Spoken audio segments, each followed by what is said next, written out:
সময়তে আই বরিশাল থেকে। 50 টাকা না, সর্বনিম্ন 50 টাকা। সম্পর্ক হইলো এই মহাজনের সাথে 13 বছর। এই যাতায়াত করে বাড়ি যায়, আসি থাকি। আপনি কি হয়তো হালকা কমই আছে গরমের দিনে, মানে কি দিনে যাওয়া গরম পড়ে, এই নিচের দিকে থাকে, উপরেও কেউ থাকে না গরমে।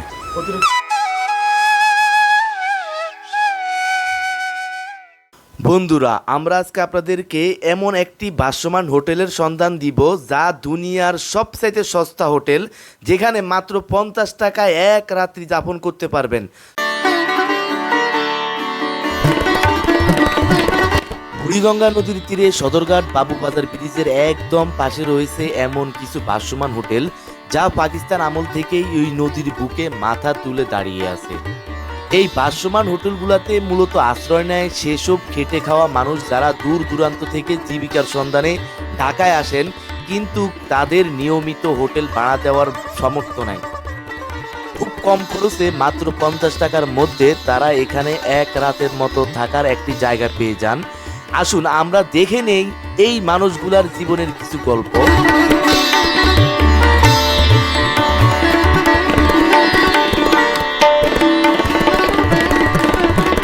বন্ধুরা, আমরা অলরেডি চলে আসছি মিরপুরের সেই শরীয়তপুর বোর্ডিংয়ে, যেটি একটি ভাসমান বোর্ডিং বা হোটেল। এখানে শরীয়তপুর বোর্ডিংয়ের পাশাপাশি অন্যান্য অনেক বোর্ডিংয়ে আছে, আমি আপনাদেরকে সবগুলা ঘুরে দেখানোর চেষ্টা করবো ইনশাল্লাহ।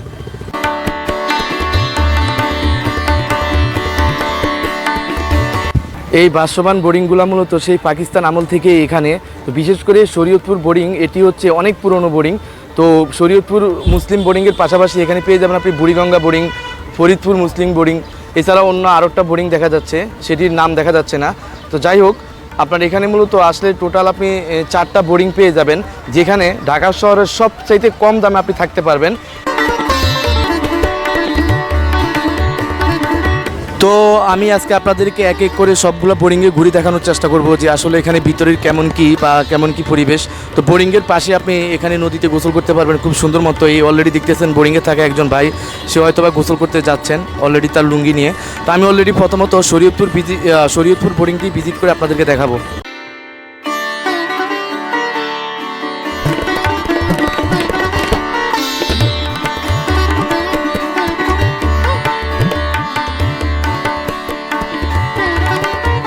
তো প্রথমত সবার কাছে দুঃখ প্রকাশ করতেছি যে আসলে বোর্ডিংয়ে আসার পর এখানে কারেন্ট চলে যাওয়ার কারণে মূলত একটু অন্ধকার দেখা যাচ্ছে, হঠাৎ বিদ্যুৎ চলে গেছে। তো এখানে এই যে বোর্ডিংগুলো যা দেখতেছেন, এই যে উপরে একটা নিচে একটা, এইভাবে মূলত এই বোর্ডিংগুলো, কিছু বোর্ডিং আছে আবার সিঙ্গেল, ডাবল, সব ধরনের বোর্ডিং আপনি পেয়ে যাবেন এখানে, ঠিক আছে। তো এখানে অলরেডি একটা ভাই গোসল করতেছে, আমি এখানে সিকিউরিটির ব্যাপারের কারণে ওই ভাইয়ের মুখটি দেখাতে পারতেছি না। এই যে অলরেডি একজন ভাই অলরেডি ঢুকে গেলেন তার রুমে।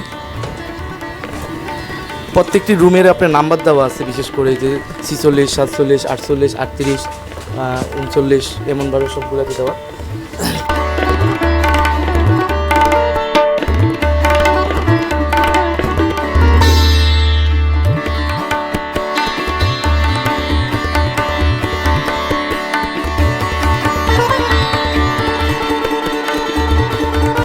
ম্যানেজার সাহেব, ভিতরে সিসি ক্যামেরার ব্যবস্থা আছে, উনি সিসি ক্যামেরার ভিতরে মূলত বসে এখানে মনিটরিং করে।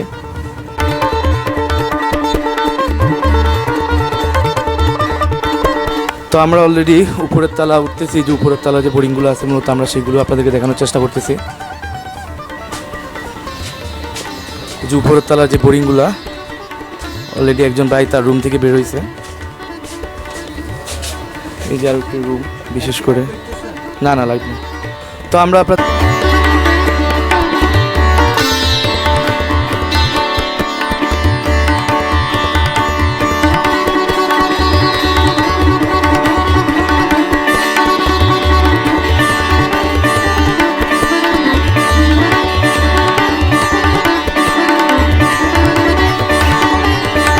তো শরীয়তপুর বোর্ডিং থেকে খুব সুন্দর মতোই আপনার ভাসমান বোর্ডিং থেকে বাবুবাজার ব্রিজটি দেখা যাচ্ছে।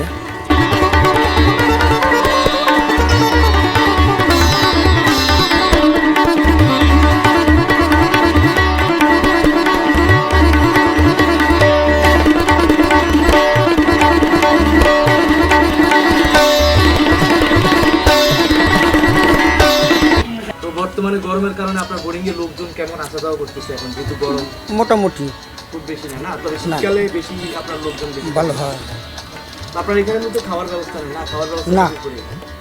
উপরেই না ও আচ্ছা আচ্ছা ঠিক আছে এখানে মূলত আপনার কত টাকা বোর্ডিং আছে 120 টাকা, তারপর 100 টাকা আছে, 50 টাকা আছে, সর্বনিম্ন কত টাকা 50। 50 টাকা না? সর্বনিম্ন 50 টাকা ওকে তাতে কি রেগুলার থাকেন না কাকা, আমি এই সময়তে আই বরিশাল থেকে ওষুধ নিতে, তখন থাকা পড়ে। কেমন লাগে এখানে এসে থেকে এখানে তো মোটামুটি আমাদের গরিবের জন্য ভালো। তো আপনি এই রুম নিয়েছেন না যে এই রুমটার ভাড়া কত আপনার 120 টাকা। 120 টাকা এই রুমের। যে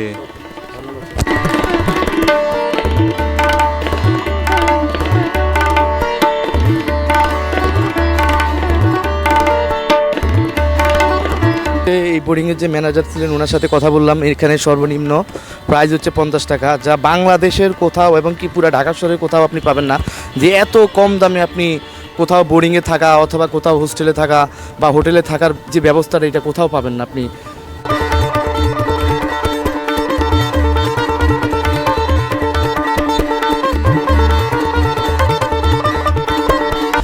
তো আমরা বুড়িগঙ্গা যে হোটেলটি আছে বুড়িগঙ্গা বোর্ডিং, সেটিও আপনাদেরকে একটু ঘুরে দেখানোর চেষ্টা করব। বুড়িগঙ্গা যে শরীয়তপুরের পাশে বুড়িগঙ্গা যে বোর্ডিংটি আছে এটি মনে হয় সম্পূর্ণ নতুন, প্রায় নতুনও দেখা যাচ্ছে বিশেষ করে।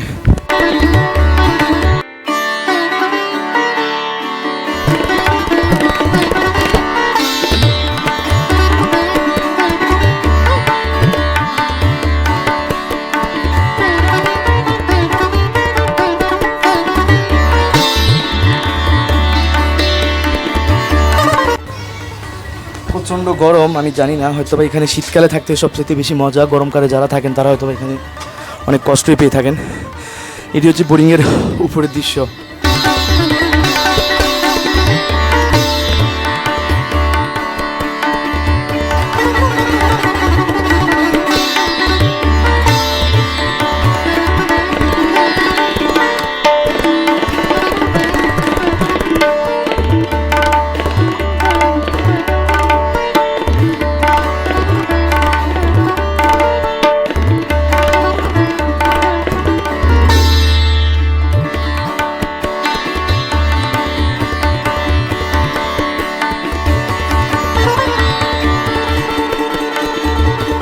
বুড়িগঙ্গা বোর্ডিংয়ের পাশে এখানে হচ্ছে আপনার ফরিদপুর মুসলিম বোর্ডিং, সেটাই আর আমি ঢুকলাম না। এর পাশে হচ্ছে বাংলাদেশের পতাকা জড়ানো, লাল সবুজের পতাকা জড়ানো একটি বোর্ডিং আছে এখানে, সবগুলো ভাসমান বোর্ডিং একসাথেই। তো এবার আমি আপনাদেরকে কষ্ট হলো দেখাবো ফরিদপুর যে বোর্ডিংটি আছে মুসলিম বোর্ডিং ওইটি। তো অলরেডি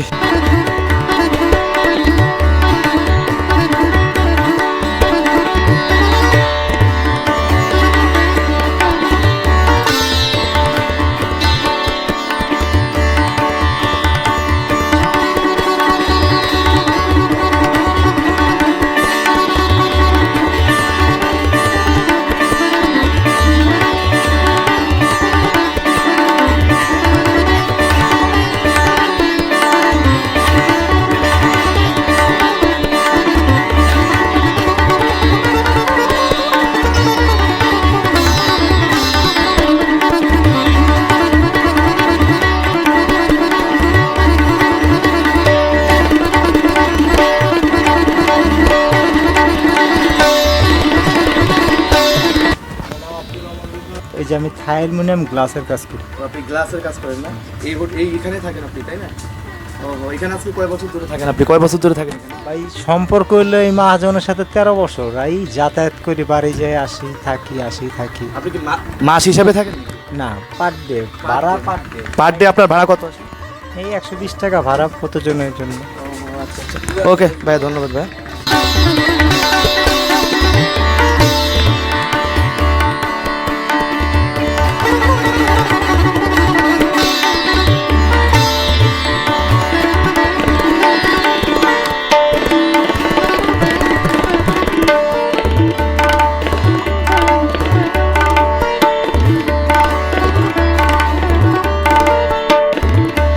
তো লাল সবুজে ঘেরা যে বোর্ডিংটি, আমরা মূলত এখন সেটাই যাচ্ছি।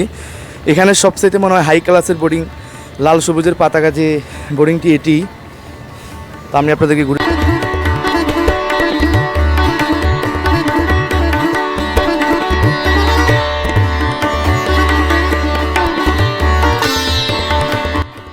তো আমরা অলরেডি লাল সবুজে ঘেরা যে বোর্ডিংটি দেখলাম ওটার যে ম্যানেজার ভাইয়ের সাথে অলরেডি দেখা, তো ভাইয়ের সাথে একটু কথা বলি। তো ভাই, আপনাদের বলতে গেলে কি যে গরমের কারণে কি আপনাদের বোর্ডিংয়ে বর্তমানে লোক টোক কম আসতেছে? হয়তো হালকা কমে আছে গরমের দিনে, মানে কি দিনে যাওয়া গরম পড়ে আর নিচের দিকে থাকে, উপরেও কেউ থাকে না গরমে। অতিরিক্ত গরমের কারণে। হ্যাঁ, তবে শীতকালে মনে হয় সবচেয়ে শীতকালে মানে একটু বেশি থাকে, কারণ আমি তাও জানি না, মানে কি আমি হয় ঢুকছি 2 মাস, আপনি বোরিং গাছকে কত বছর ধরে মেরামত এই 2 মাস, এই 1 মাস গেছে আর এই 1 মাস চলতে আছে। যেটা লাল সবুজে ঘেরা বোর্ডিংয়ের নাম, ভাই আপনার বোর্ডিংয়ের নাম কি বললেন? আচ্ছা, যাই হোক, নামটা উনি জানে না। এই যে দেখুন এখানে যে রুমগুলো মূলত এই টাইপের রুম।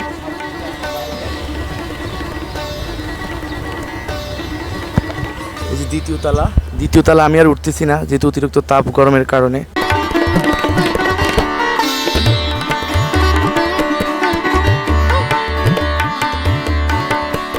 বন্ধুরা, আজকের মতো আমরা ভিডিওটি এখানে শেষ করতে বাধ্য হচ্ছি, কারণ এত পরিমাণে গরম, সূর্যের তাপ, তার ভিতরে বোরিংয়ের ভিতরে ঢুকলে আসলে আমি পুরাই ক্লান্ত হয়ে পড়েছি।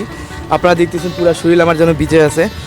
তো আজকের জন্য ভিডিওটি এখানে শেষ। আমি মূলত আপনাদেরকে সবগুলো বোরিং, যে ভাসমান যে বোরিংগুলো আছে সবগুলো দেখানোর চেষ্টা করছি আমার সাধ্য অনুযায়ী। আশা করি সবাইকে খুব সুন্দর মতো দেখাতে পারছি। তো আজকের মতো এখানে বিদায়। সবাই ভালো থাকবেন, চ্যানেলটি সাবস্ক্রাইব করে আমার পাশে থাকুন, তাহলে আমি নেক্সট টাইম আরও ভিডিও বানানোর উৎসাহ পাবো আশা করি। এই কামনা ব্যর্থ করে আজকের মতো এখানেই আমি বিদায় নিচ্ছি। আসসালামু আলাইকুম।